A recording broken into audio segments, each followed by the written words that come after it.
Patience, girl. Those are just kids.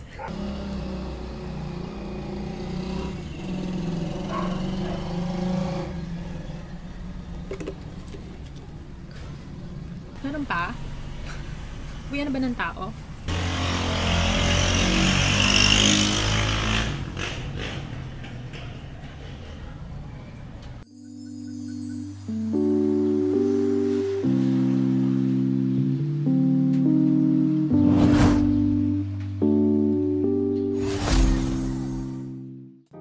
Hello everyone, welcome back to another video.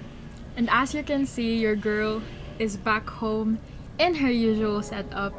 And that is mainly because I went home for my COVID vaccination schedule. Oh wait, before I start the video, let's just address the elephant in the room.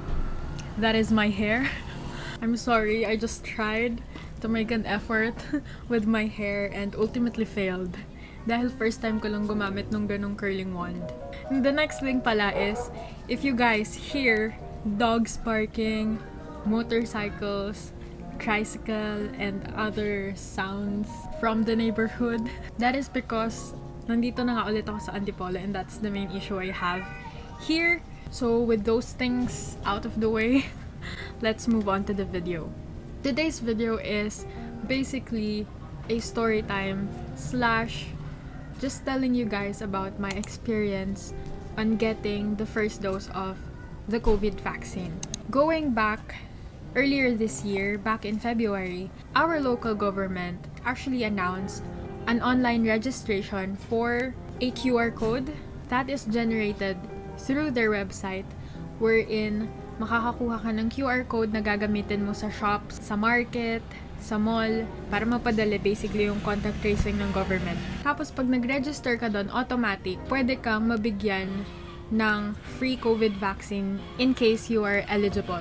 But eventually, nag-announce din yung local government namin na lahat na nang nandun sa registration is makakatanggap ng COVID vaccine. Pero like in other countries all over the world, syempre may priorities muna, which is yung health workers, then yung senior citizens, and yung may comorbidities before the regular persons. So that is why I was able to be vaccinated together with my mom this early. Dahil kami ay may comorbidity. Ako dahil sa aking asthma and my mom dahil sa kanyang heart condition. Moving on, last Sunday, nasa Pasay pa ako, I received a text. Mind you, the registration was back in February pa. And kami ni Mama, last Sunday lang naka-receive ng message saying na we have an appointment for the vaccination on April 26, which is kinabukasan agad, a Monday. So that afternoon, I rushed to have a medical certificate, yung fit for vaccination, dahil hindi ako nagkikip ng aking mga lumang reseta. Dahil usually naman yung mga gamot ko is pag napirmahan na, hindi na pwedeng i-reuse. So hindi ko talaga siya tinatago and wala din naman akong hospital records kasi hindi naman ako nasusugod sa hospital because of my asthma. So all I need to do is get a medical certificate para magkaroon ako ng proof for my comorbidity. So moving on to the vaccination day, which is last Monday, the first thing we did when we get there is to fill up forms. Yung parang usual na form na tinatanong kung nag-travel ka ba outside the country for the past 14 days, nagkaroon ka na ba ng COVID exposure before, stuff like that. Then they check your temperature before allowing you to go inside the vaccination stations. The place was divided into stations. Yung first station is kukuhanan kayo ng BP saka ng pulse rate. Then after that, i-screen kayo ng isang doktor para tanungin kung may allergy ba kayo sa medications or sa pagkain, kung ano ba yung maintenance nyo, or kung under ba kayo ng any medications. So pag na-clear na kayo ng doktor, pag na-review niya na ng maayos yung health records na binigay nyo, pati yung form na fill-upan nyo, magpo-proceed na kayo dun sa vaccination station, which is handled by nurses. And in our case pala, the local government initially had two options of different brands of vaccine. Pero in our case, naubusan na ata yung local government that time, so we only had one. Basically, we didn't have any options. So with that being said, me and my mom were administered with a Sinovac vaccine. And wala naman kaming issues doon dahil nakapag-research na rin naman kami beforehand. So yeah, after you get vaccinated pupunta ka na naman sa isang station where a person will clear and sign your vaccination card para ma-schedule ka ng second dose. And after that, i-check ulit yung BP and pulse rate mo, just to check.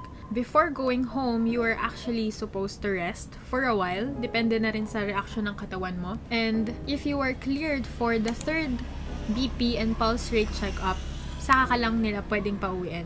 In our case, tsaka sa mga kasabay namin, wala naman kaming nakitang na-hold doon dahil nagbago yung BP or nahilo, stuff like that. So, tuloy-tuloy lang yung proseso. By the way, I didn't film any footage on the clinic pati dun sa vaccination day dahil dun sa clinic na pinuntahan ko, hindi allowed mag-take ng videos. So, hindi na ako nagtangka. And dun naman sa vaccination, medyo nahihiya ako kasi onti lang yung tao. So, kung mag-film ako, medyo masyado siyang halata. But, I will just show pictures.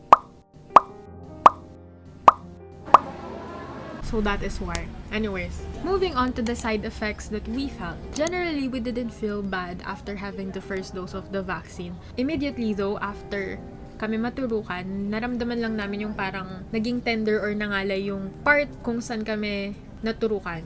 But it's nothing major. Hindi nga siya yung tipong buong kamay. That is the only immediate sensation that we felt. After that, nag-grocery pa kami. So, wala talaga kami naramdaman. Pagka-uwi namin, let's say siguro mga after 5 hours, ako ay nakaramdam naman ng medyo pagkahilo lang. And I don't know if that's because of the vaccine or because of the fact that I have been fasting 1 week na before pa ako nag-vaccine. So that day, wala pa akong kain. So yun, pagka-uwi ko pa, hindi ako nakakain dahil may exam nga ako. Naghahabol ako nung exam ko. So that is probably the main reason why I got a little dizzy.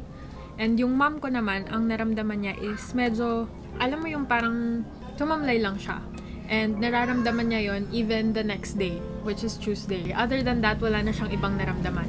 Ako, on the other hand, the next day, I felt yung parang post-workout body pain. Yun lang yun. Pero sa paa lang and hindi siya ganun kalala na hindi ako makabangon. So, up to this point, those are the only side effects na naramdaman namin ng mom ko.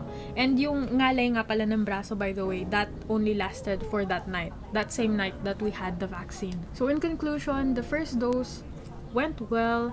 Nothing major happened. And we are actually very delighted na nakakuha na kami, especially si mama dahil medyo may katandaan na nga, although hindi pa siya senior. Syempre, mas maigi na vaccinated na siya. And our second dose of vaccine is scheduled 28 days after the first dose. So, I will probably update you guys then. And yeah, that is it for this video. I will link down below a very useful and informational video about the vaccine that we got in case you guys wanted to know how the Sinovac differs from the other vaccines kasi sobrang insightful nung video na yun nung napanood ko. And it lessened actually my worries, lalo na sa mga nababasa ko online na commotion about the different brands of vaccine. Hope you guys enjoyed this video even though this is very plain and boring sit-down video. And yeah, always stay safe, wear your masks properly, wear your face shields when necessary, and please avoid any social gatherings as much as you can. Let's just all do our best to be extra safe, and let's just do our best to help our frontliners who are risking their lives every day to beat this pandemic. And let us not forget